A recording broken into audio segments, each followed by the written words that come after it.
Hello friends, welcome to my channel ನಮ್ಮನೆ recipes. ಇವತ್ತು ನಾನು ನಿಮಗೆ ರಾ ಮ್ಯಾಂಗೋ ಚಟ್ನಿ ಮಾಡೋದು ಹೇಗೆ ಅಂತ ಹೇಳ್ಕೊಡ್ತೀನಿ. ಸೊ ಇಲ್ಲಿ ಮಾಡೋಕ್ಕೆ ಬೇಕಾಗಿರುವಂಥ ಸಾಮಗ್ರಿಗಳೇನೇನೆಂದರೆ, ಇಲ್ಲಿ ನಾನು 2 ತೋತಾಪುರಿ ಮಾವಿನಕಾಯಿನ ಸಣ್ಣ ಸಣ್ಣದಾಗಿ ಕಟ್ ಮಾಡಿಟ್ಕೊಂಡಿದ್ದೀನಿ. ಅದರಲ್ಲಿರೋವಂಥ ಬೀಜನ ಬಿಸಾಡಿಬಿಟ್ಟಿದ್ದೀನಿ. ಆಮೇಲೆ ಇದು ಒಂದು 8 ಹಸಿಮೆಣಸಿನ್ಕಾಯಿ, ಒಂದು 2 ಸಣ್ಣ ಬೆಳ್ಳುಳ್ಳಿನ ನಾನು ಸುಲಿದಿಟ್ಕೊಂಡಿದ್ದೀನಿ. ಆಮೇಲೆ ರುಚಿಗೆ ತಕ್ಕಷ್ಟು ಉಪ್ಪು. ಇವಾಗ ನಾವು ಮಾಡೋದು ಹೇಗೆ ಅಂತ ತಿಳ್ಕೊಳ್ಳೋಣ ಬನ್ನಿ. ಇವಾಗ ನಾವು ಮಿಕ್ಸಿ ಜಾರ್ಗೆ ಅವಾಗಲೇ ಹೇಳಿದ್ನಲ್ಲ ಆ ಪದಾರ್ಥಗಳನ್ನೆಲ್ಲಾನು ಮಿಕ್ಸಿ ಒಳಗೆ ಹಾಕೊಳ್ಳೋಣ.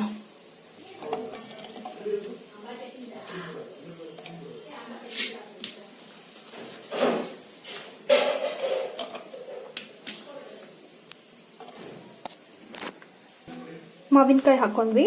ಇವಾಗ ಇಟ್ಕೊಂಡಿದ್ವಲ್ಲ ಉಪ್ಪು, ಅದನ್ನು ಹಾಕೊಳ್ಳೋಣ.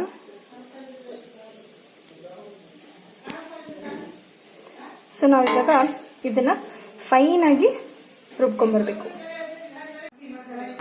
ನೋಡಿ ಹೇಗೆ ಕಾಣುತ್ತೆ ಪೇಸ್ಟ್ ಇದು. ಇಷ್ಟ ಫ್ರೆಂಡ್ಸ್ ಇದು ರೆಸಿಪಿ. ಸರ್ವ್ ಮಾಡ್ಕೊಂಡ್ಬಿಡೋಣ ಇವಾಗ. ಇಷ್ಟ ಫ್ರೆಂಡ್ಸ್ ಇದು ರೆಸಿಪಿ. ಟ್ರೈ ಮಾಡಿ ನಿಮ್ಮ ರಿವ್ಯೂಸ್ನ ಹೇಳಿ ಕಮೆಂಟ್ ಸೆಕ್ಷನಲ್ಲಿ. Thank you so much for watching. Bye.